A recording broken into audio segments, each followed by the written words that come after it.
আসসালামু আলাইকুম everyone, welcome to my YouTube channel or Facebook page. আজকের মিনি ব্লগটা এইচএসসি 27 ব্যাচের জন্য অনেক বেশি প্রোডাক্টিভ হতে যাচ্ছে, কারণ আজকের ভিডিওতে আমি আমার ডেইলি রুটিনটা শেয়ার করেছি।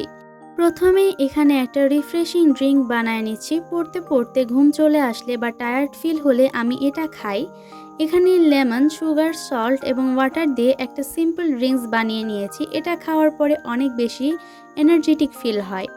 তো আপনারা চাইলে শুধু পানি খেয়ে নিতে পারেন বা একটু হাঁটাহাঁটি করে নিতে পারেন।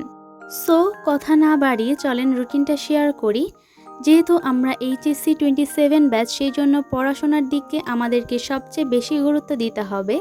তাই আমি সারা দিনে 8 ঘন্টার মতো সময় রেখেছি পড়ার জন্য, ঘুমানোর জন্য রেখেছি 7 ঘন্টার সময় এবং অন্যান্য কাজ যেমন খাওয়া দাওয়া, গোসল, প্রেয়ার, এই সব কিছু মিলিয়ে আমি 6 ঘন্টার মতো সময় রেখেছি।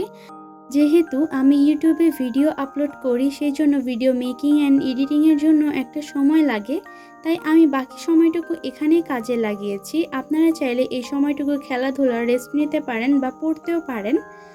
এই রুটিনটা ডিটেলসে চাইলে লং ভিডিও আনবো, কমেন্টে অবশ্যই জানাবেন। আসসালামু আলাইকুম।